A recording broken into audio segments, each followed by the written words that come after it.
And I think we're live. Let me double check on the page really quick. It was at 9.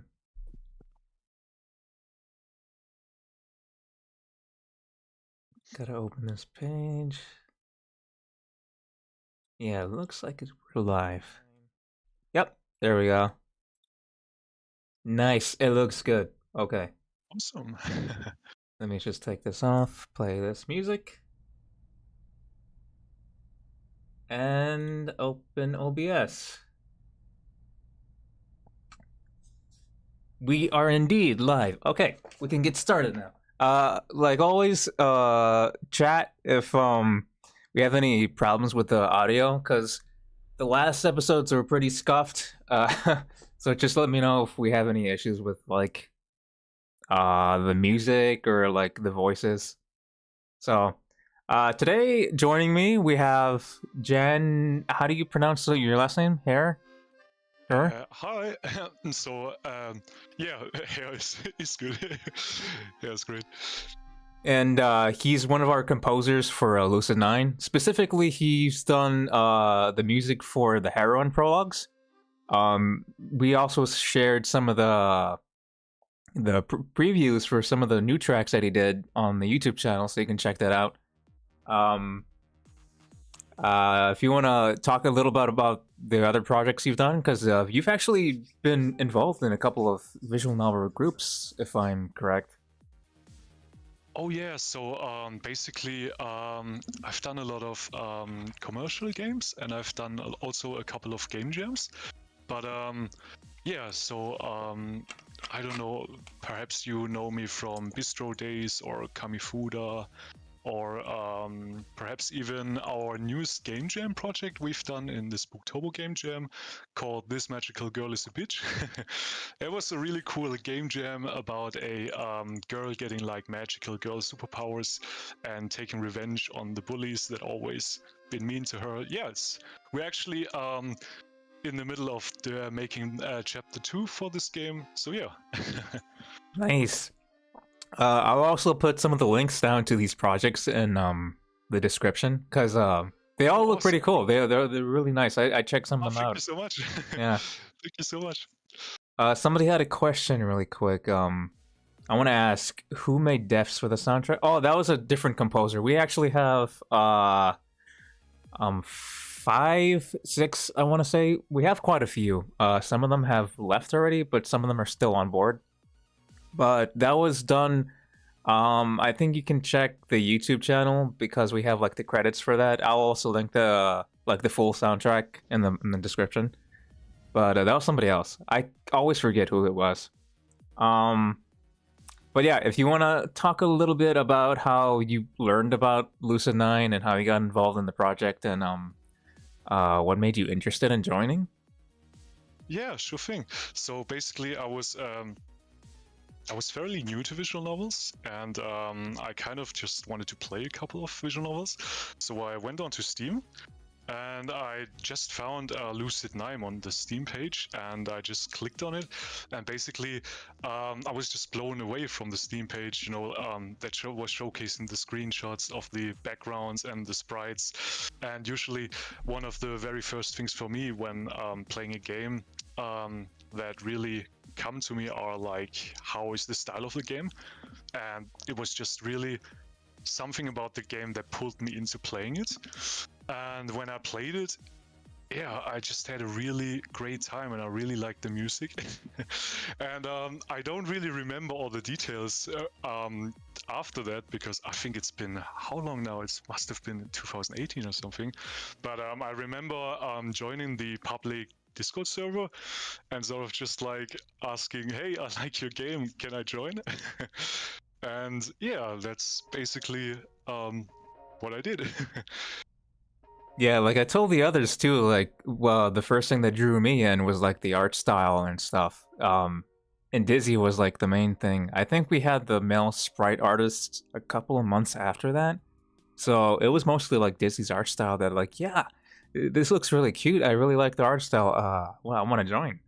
So it's really Yeah, nice to see how many people like just join because of the art style, and that's like a big thing for VNs too, because like the main thing that people look at when they want to like choose what game they want to play is the art style. So you have to like have that like on point for people to be interested. And absolutely. go ahead. Oh, sorry, I didn't mean to interrupt. No, go ahead. Yeah, so what I also wanted to say was I really liked the GUI in general. I thought it was just pretty clean and very great looking. Yeah, it's sort of just made everything just very high quality and blend together very good. Yeah, I think Buffoni had something to do with that as well. I think he did the buttons for that. Megan was she was like the lead writer before. She did a lot of like the UI, and I believe she still does the UI for like different visual novels. Oh, that's cool. Yeah, she's also done some of the what do you call that, logo stuff for like promotional materials for other VNs. So a lot of people like Yeah. know about her work, and I agree, it's like really slick and really clean looking. She did a Yeah, really I good job thought with that. Let me just pull up another question. Uh, okay. So, what role does music play in storytelling for you with visual novels? Yeah, so for me personally, music plays a very big role. It's basically whenever I play a game. It doesn't even have to be a visual novel at this point, but the first thing, or one of the first things I pay attention to is the music. And if the music sort of draws me in and makes me want to listen to it over and over, I just keep on playing the game. Mhm. And that's basically how it is. So for me, that is most of the time, music really is a make or break. And yeah, depending on whether I want to keep on playing or not. Yeah, for me, like, personal opinion, you know, a lot of stuff goes into visual novels, art, writing, but there's something about music that like really tickles my brain. You know, there's specific visual novels that I remember of playing that I really enjoyed the music, and like that's the main thing that stuck. Like I can enjoy the story, I can enjoy the art style, but I'll always remember like a specific piece of music like during an emotional scene. And I'm like, yeah, I really love that, and I really love this VN because of that. Um, Karawa Sojo is like a big one because I remember like a lot of the soundtracks that played in that, and I was doing some research too involving that, and I read that music like for the Alzheimer's patients, like one of the last things that they remember is like a piece of music from their life. Like they can forget almost everything about their life, but music, like if they have a favorite track that they remember, like it sticks in their head and they remember the tune and they sometimes hum it.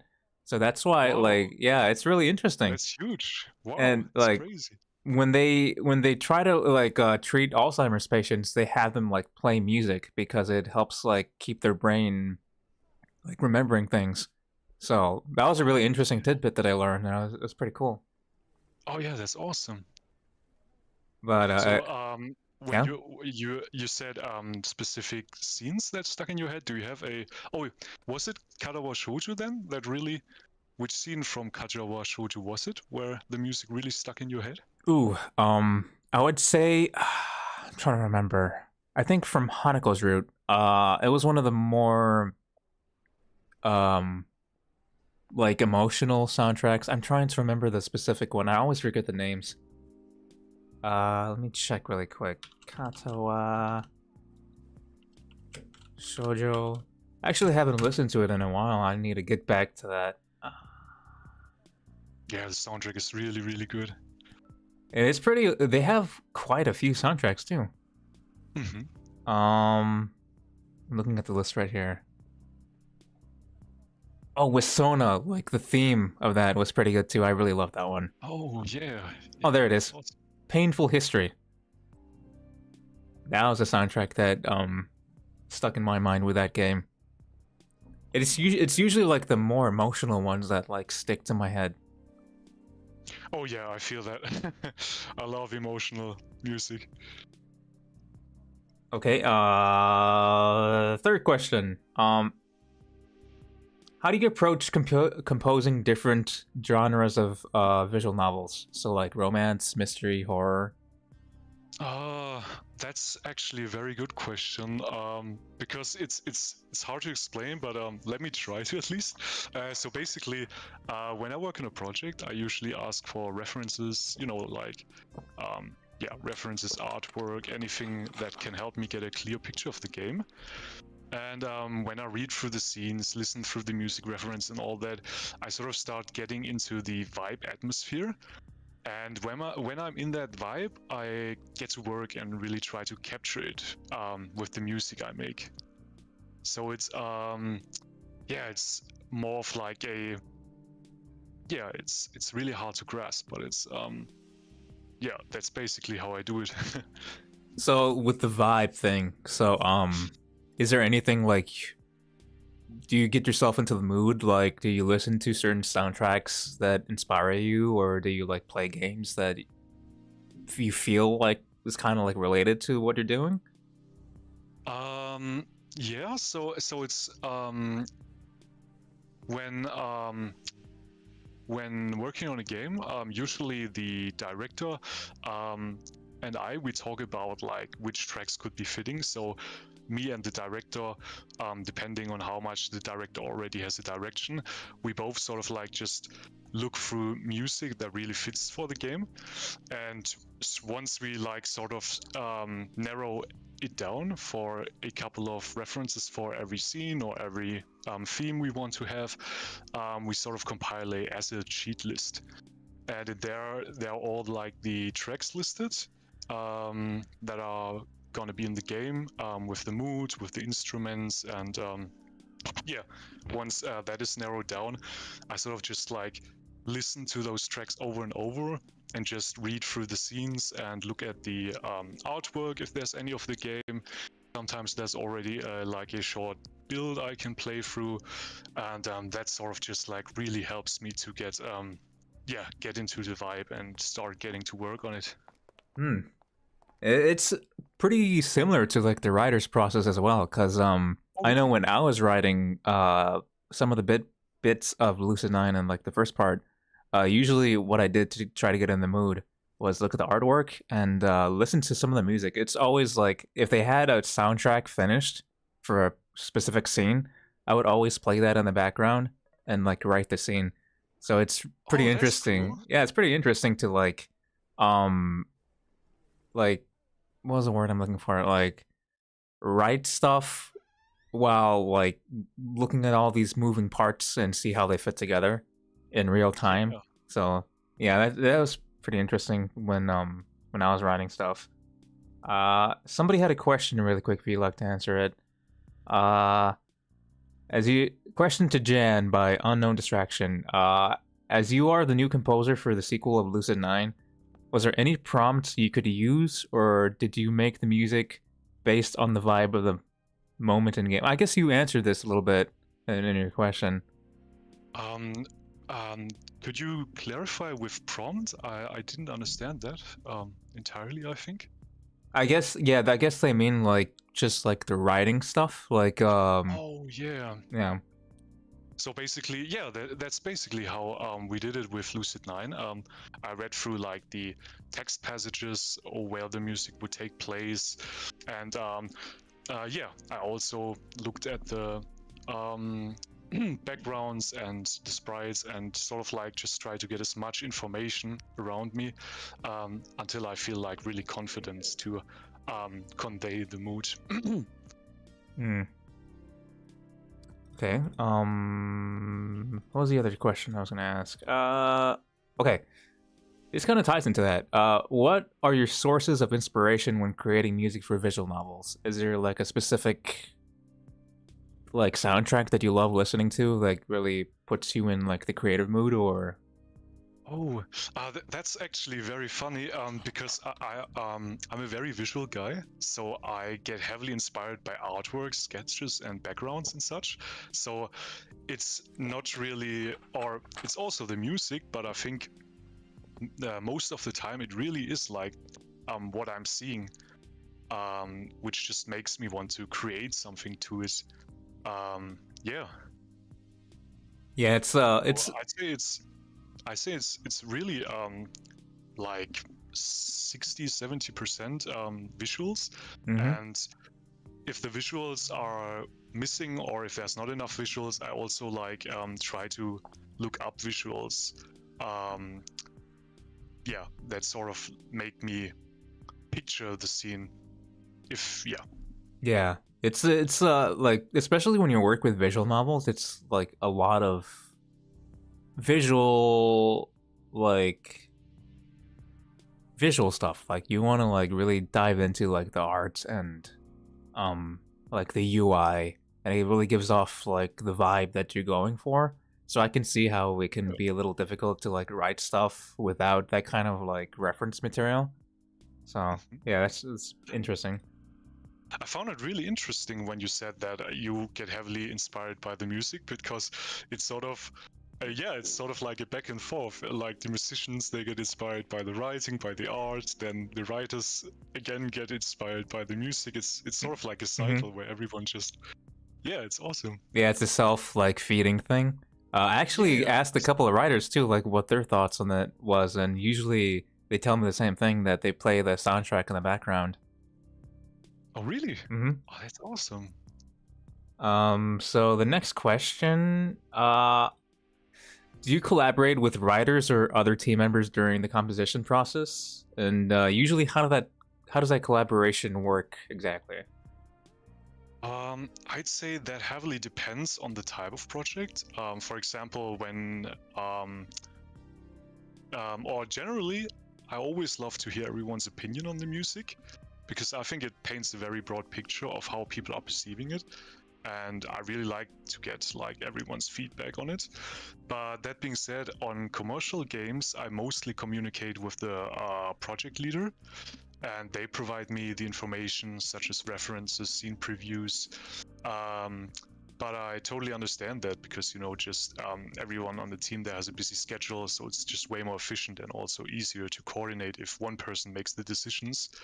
However, when participating in game jams, on the other hand, I find it way more common to have a team collaboration, because there are usually non-profit passion projects, and it's generally also a place where people want to get to know new people, and you sort of like connect through the things you do together.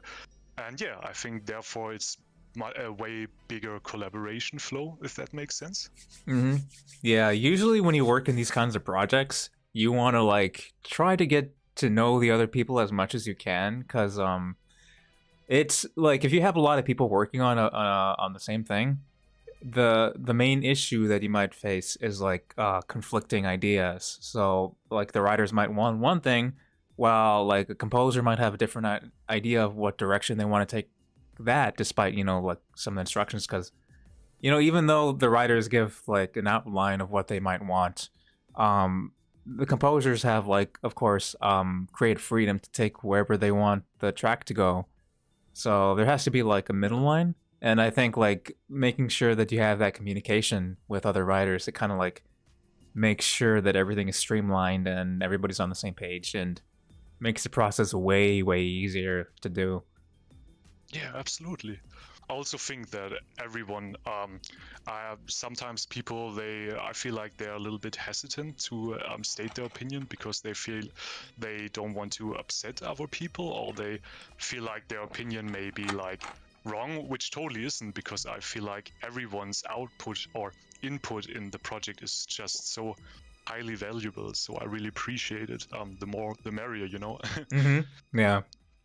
And that's another pro. Like it has pros and cons, but the pro is that the more people that you have, the more like feedback that you get, and the more you can refine it. So Yeah. that's a good thing. That's always a good thing. Um, so what are some unique? Wait, what are some of the unique challenges and opportunities of composing for visual novels compared to other forms of media? I'd say loopability is definitely one important aspect. because when you have a track that is supposed to be loopable, you really have to make sure that the end of the track perfectly blends with the beginning. Otherwise, people might become irritated. And also, I guess balancing the track to fit to the specific scene can also be a challenge, because you want to make sure the track is not underwhelming, but also you don't want it to take the focus completely away from the game itself.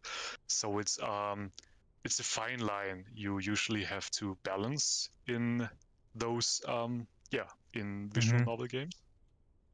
Yeah, I've always wondered like just how difficult that is, because it's way different from like traditional, like when you compose a traditional track, where you have like a beginning and then the end can like what be whatever you want it to be.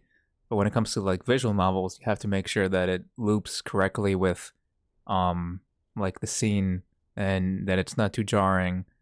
And there's also the issue of like tonality as well. This is not so much an issue that we had in the first part, but like something that some people pointed out. And I think part of that is due to like the writing side as well, because a lot of the tonality is reflected also by the writing. So like if you have accompanying music that's like for example, one scene might be like really depressing, and then like right after that, it has like a slice of life scene that kind of like comes out of nowhere, and then you have like this really bombastic music. The music can kind of like emphasize that, that jarring transition. So Yeah, totally. that's the thing about like making sure you get the tonality right, not just in the music, but like in the writing as well. And Yeah, absolutely. so that's something that we're definitely working on in the next part, making sure that the tonalities like in fit, not like in the script and with the music. And that's also an interesting thing that you pointed out, that it's while it has to be like background music, it has to be um like recognizable enough that people like they recognize it. Like you can listen to the piece of music like out of the visual novel and you'll enjoy it still, even without like that Yeah, context. yeah, totally. And I guess that's one of the reasons why I enjoy Karawa Soto too, because like a lot of their soundtracks, it's recognizable. It's not just like elevator music. I think that's the term that they use sometimes. Oh Uh, yeah. but I it's like understand what you mean. recognizable. Yeah. Yeah, yeah. It's I really like the Ost from Kadawa Shoujo. It's very good. And let me see. I think no, I didn't skip anything. Okay. Can you walk us through the process of composing a piece of music for like a specific scene or a character in a visual novel? Yeah, sure. So let's say it's a theme for a specific character. In that case, I first read up on all the information about the character, and after that, I think about certain instruments that could fit their personality. And once I have a couple of instruments organized, I'll lay the foundation where, just sort of like play around, play a couple of tunes until I can maybe find a nice motif. Or maybe sometimes I'll start with a drum rhythm and go from there. But this sort of foundation is basically the first draft. I'll then send out and ask the people I'm working with for feedback. And then it sort of just builds from there. Um, Depending on the reception, if people like it or if they want to have something incorporated, the track grows after each draft until you have like the finished track. And usually how many drafts do you have to like go through like on average? Do you know? Ooh, that's that can be quite different depending on the track. I've had like tracks where I think like the third draft was done because it was just, um, you know, you put down the idea and it's like, yes, we want this and don't change anything. And Yeah. sometimes it's like, yeah, it's cool, but maybe you can incorporate a guitar or maybe you can like extend it a little bit. And that's totally fine as well. And sometimes it can take up to, I don't know, maybe 12 drafts. Yeah, but and it's very depending on what kind of track and the length and all that stuff. Because let's say you want a track for 3 minutes, the first draft would only have like the first minute or first 30 seconds. With each draft, the track grows, so it will take possibly a lot of more drafts than a track that is just a minute long. Somebody had a question that's kind of related to that. So they asked, what was the most hardest track that you have made, or at least gave you a bad time while making it? It's a question about difficulty, not vibe. Oh, okay. Let's see. I think it was. Let me check real quick.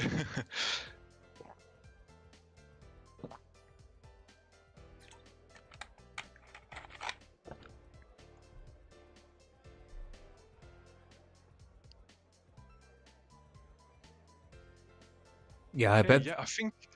Oh, sorry. Oh, you found it? I think it would be. I made the Clea 2 Chaos Ost, and that Ost sort of like was quite different from the music I made before, because the music was supposed to be like this doom-inspired metal music. And it also wasn't a visual novel, so it also took me a bit out of my comfort zone. But yeah, I really had a great time making those tracks, because I just love to try out new things and sort of like also grow as a person. But yeah, I think I spent quite a lot of time on those tracks, and it was a great time, but it was like, yeah, it was also very hard, because you had to learn the new type of orchestration and like the mixing the track needed. Yeah, so I think the tracks from Clea 2 were quite a bit difficult.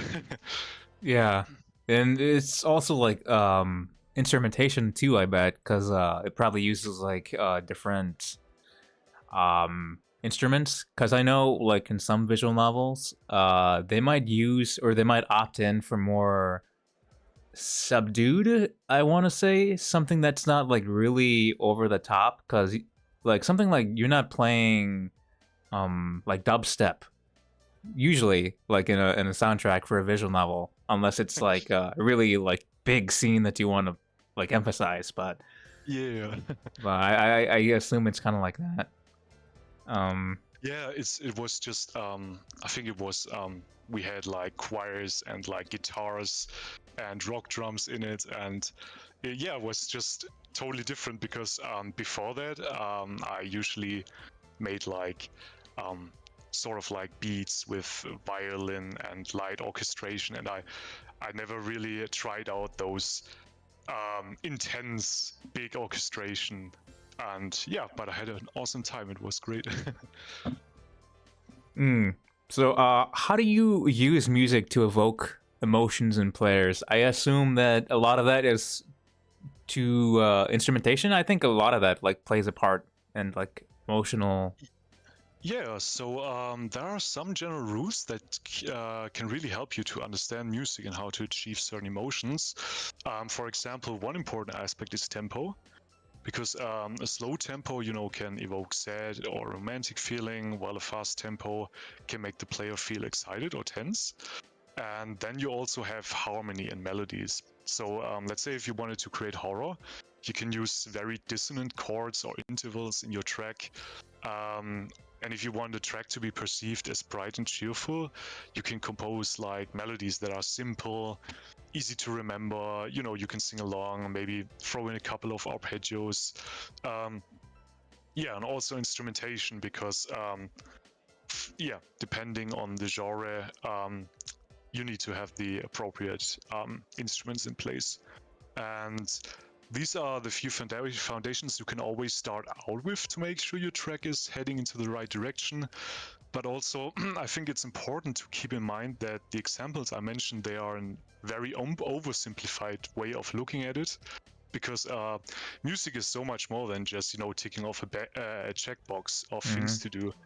But if you're having a hard time composing a specific genre or evoking like a specific emotion, this can really help you to get the ball going and yeah, to understand how a track is made in that genre. It kind of reminds me of like the writing.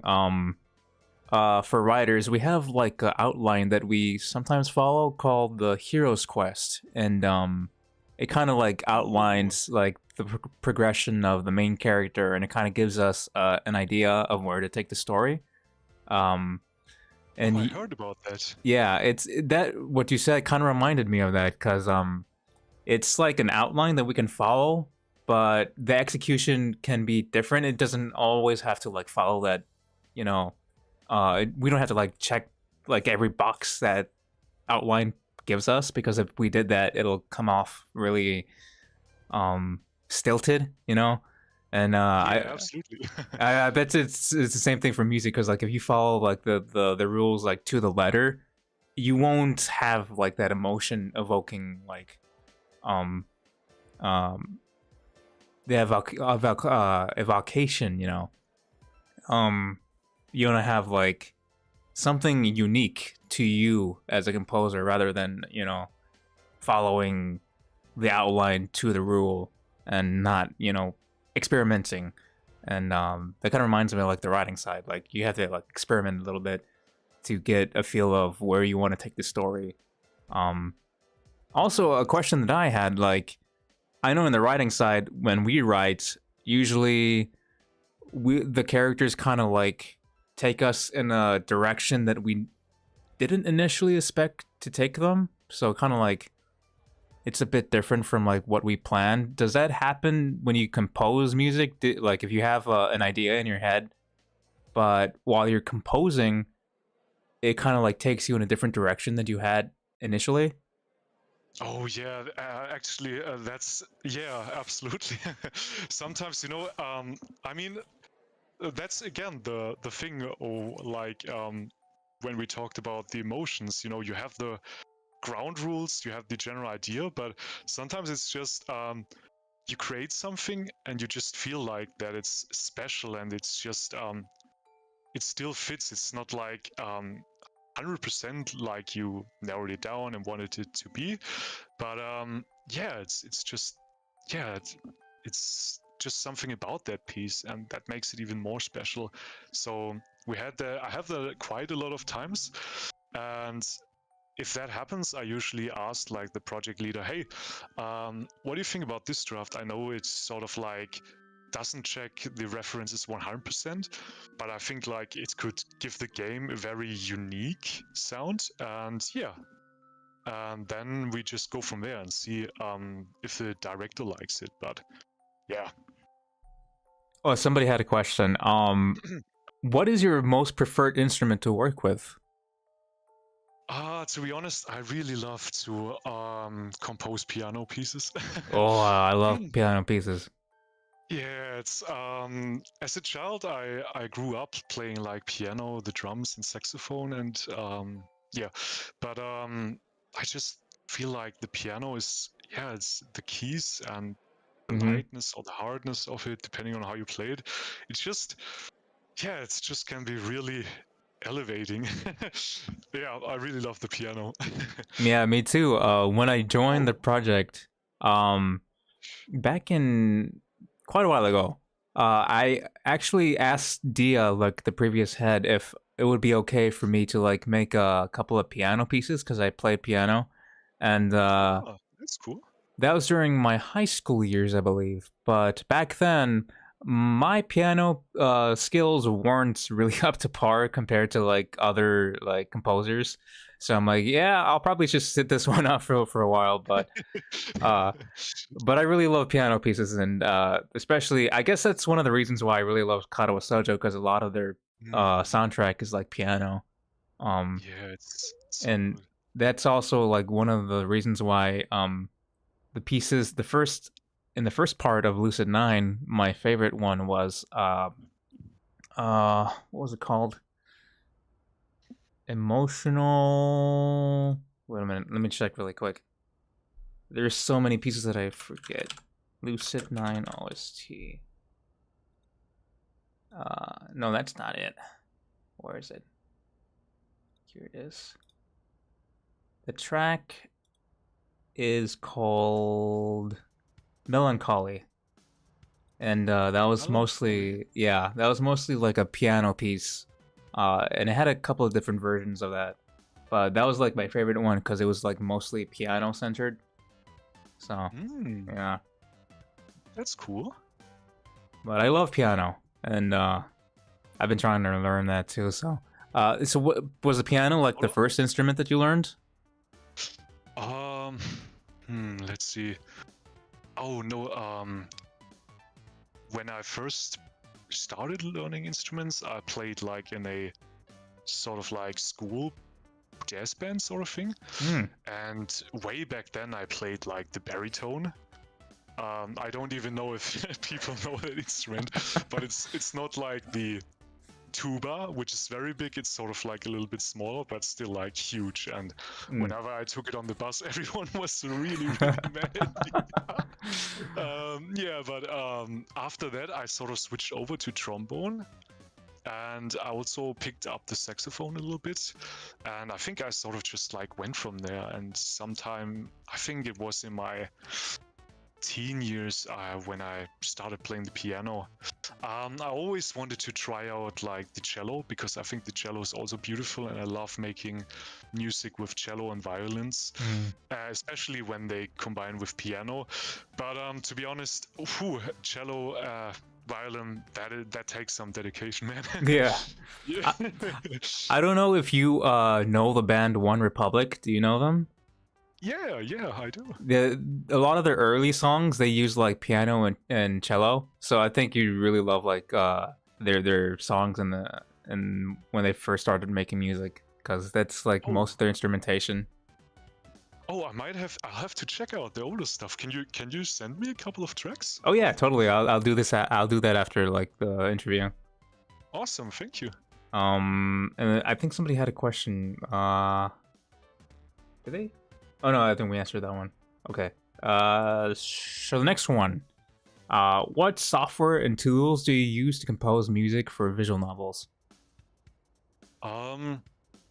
So my digital audio workstation I use is Cubase.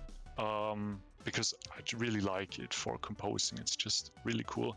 And also I'm a very big fan of native instruments. Additionally, I also really like to play around with Vocaloid because I think like you can get really cool vocal sounds and like melodies with syllables or even words. And I also love like to incorporate choral voices or even solo artist voices into the mix whenever possible. Is there a specific Vocaloid bank that you use? Because I know there are a couple of different ones, I think.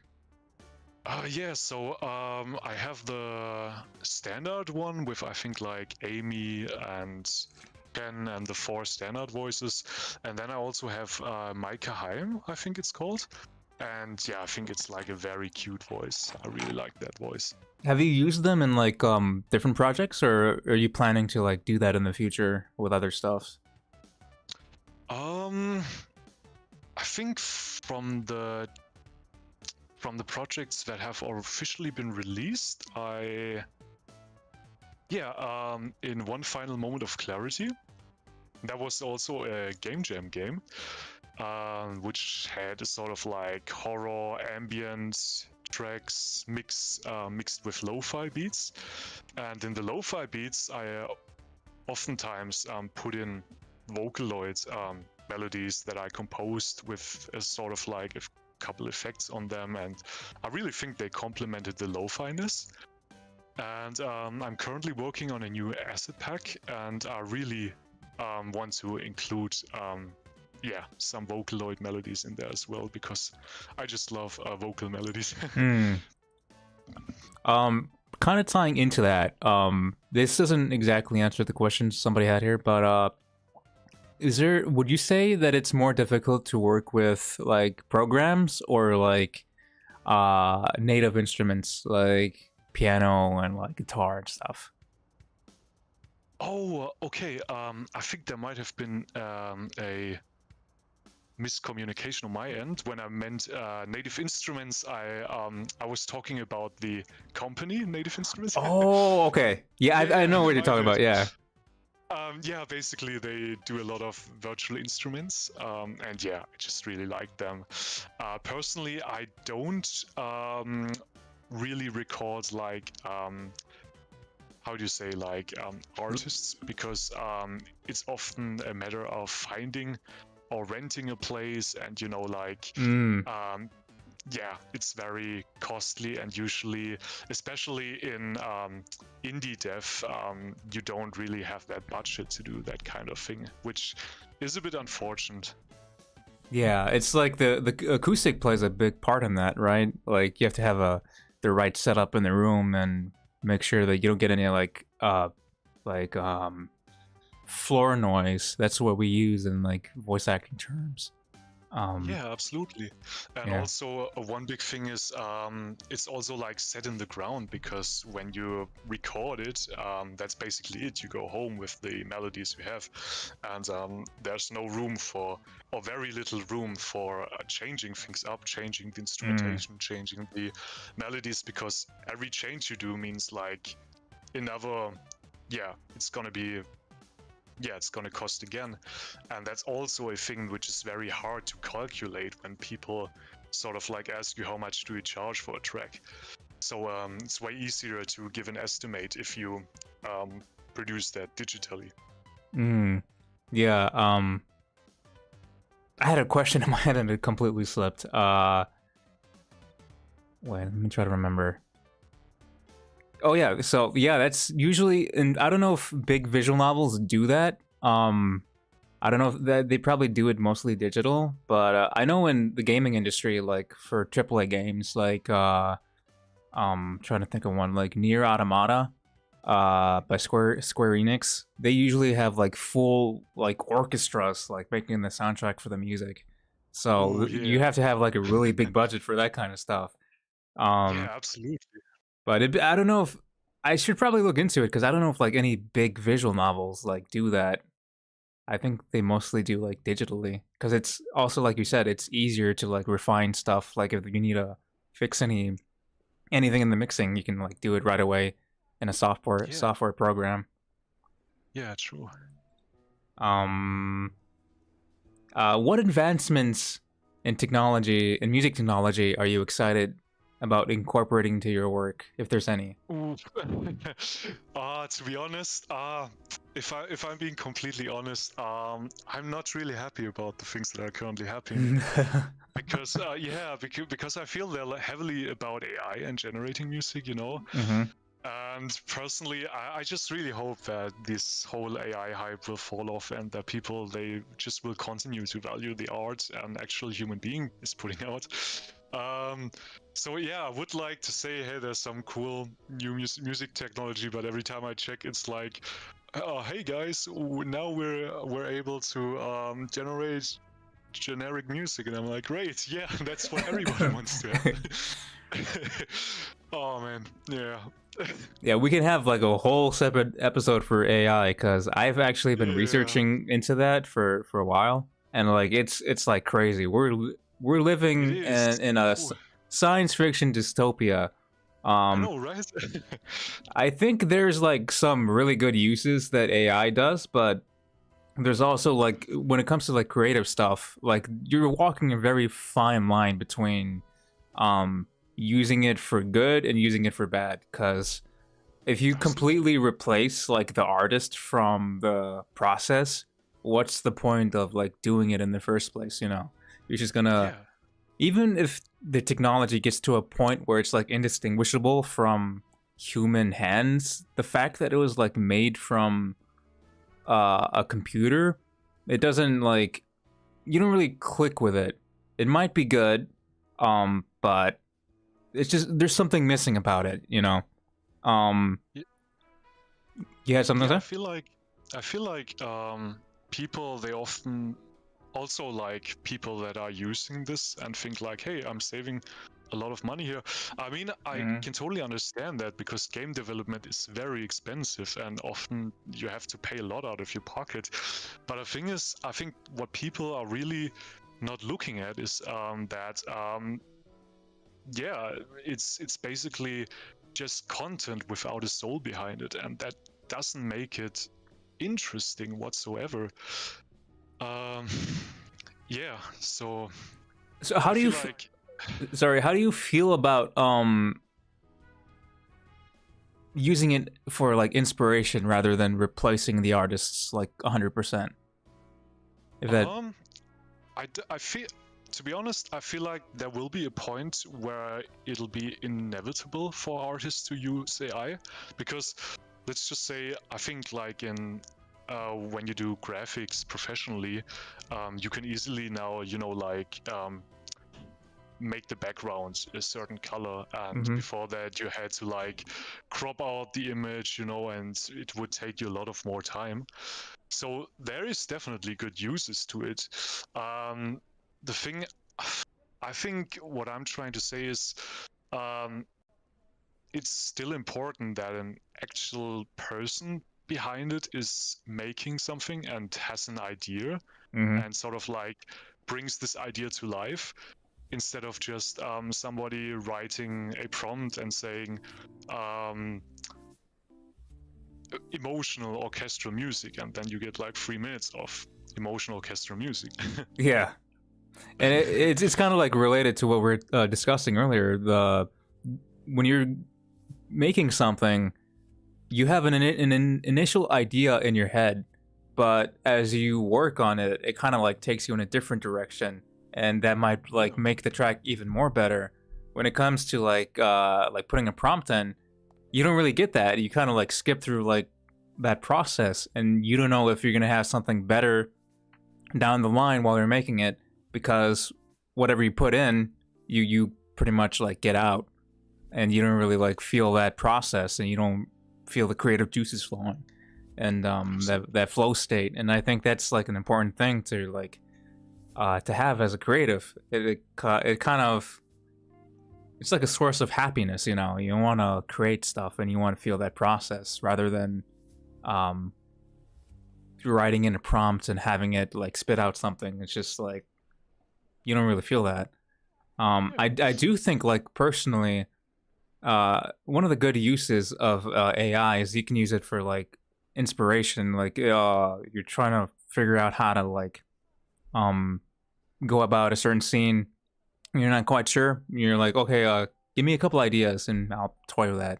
It'll spit out a couple ideas for a scene, and you can go through that, and you're like, oh, that sounds pretty interesting. I'll probably use that, and you toy with it, and you experiment it with the creative process as usual, and then you write it, or you make like a track, or you make an image, art image, but you do it, you make the thing. And I think it's good for inspiration, but when it completely replaces artists, that's where like it turns dystopian. And I think a lot of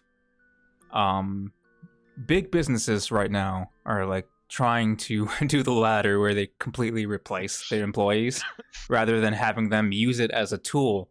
And I think that's a that should be, what's the word I'm looking for?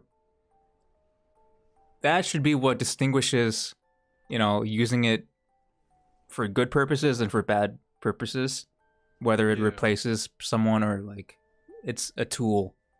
And I think, yeah, absolutely.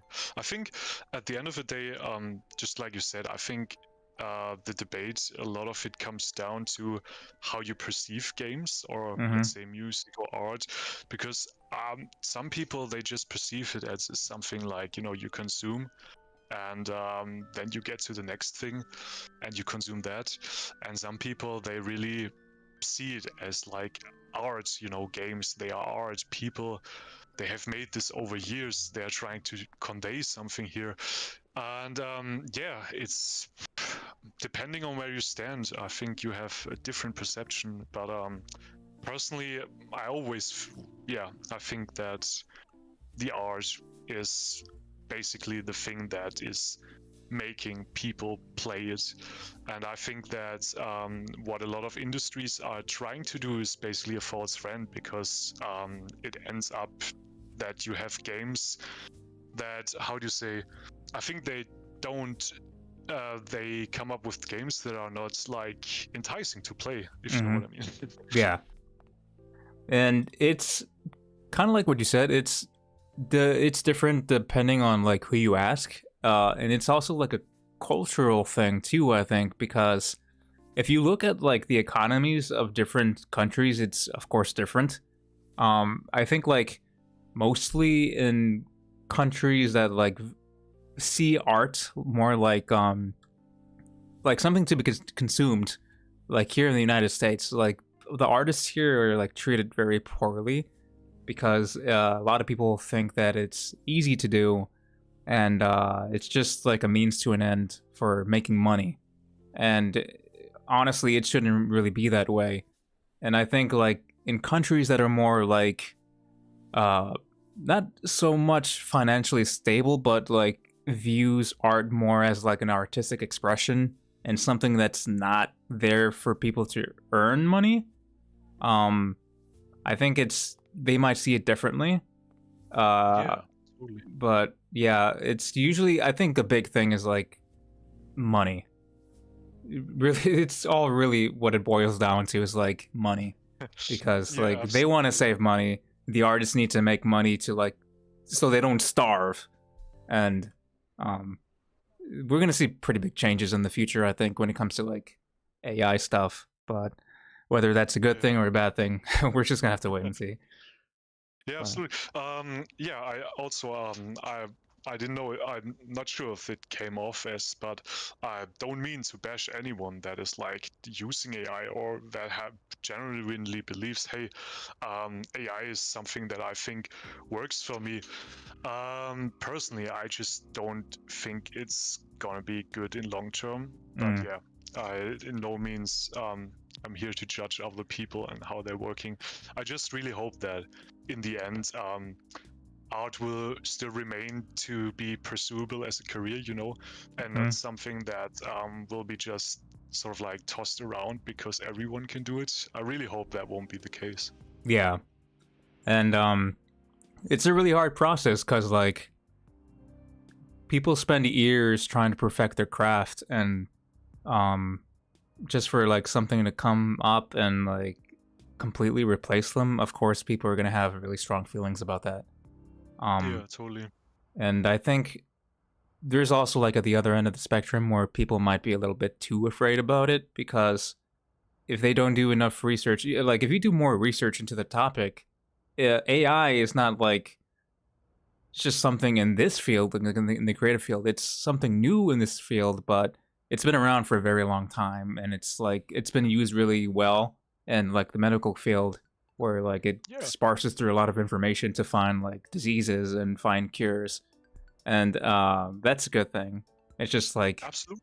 this is something we've never had to deal with, like how, and we're not economically like ready yet for something this revolutionary. It's pretty much like the industrial revolution, but for like digital, and it's crazy. It's really Yeah. crazy. I Um, also think like we all thought that, in around I don't know how many years, like orders will be made by robots, like all those manufacturing industries, they will be overtaken by robots. But I don't think people really thought that, like, or yeah, that suddenly the artistic side mhm. gets at least touched, or I don't know if dominated, but yeah, AI starts to make that. I don't think people thought of that, and to be honest, me neither. I didn't know that would be possible. Yeah, it's funny because a lot of people were assuming that the first jobs that would go were like the manual labor jobs, so like Yeah, cashiers, and they did go, but nobody expected for the artists, for like the creative industry to get hit, because they assumed that was going to be the last one, that it was pretty yeah, difficult for computers to like make things. But when the generative AI came about, people are like, oh shit, yeah, this is gonna be something. So yeah, Yes. but yeah, it's crazy, but we'll just see how things play out in the future. Hopefully, from what I've read, I think there's some hope for people to like, you know, I don't think people are gonna completely, what's the word I'm looking for? Like lose their livelihoods without some sort of change happening. Yeah, I think, I mean, change is always bound to happen, and Mhm. change doesn't necessarily mean that it's going to be bad.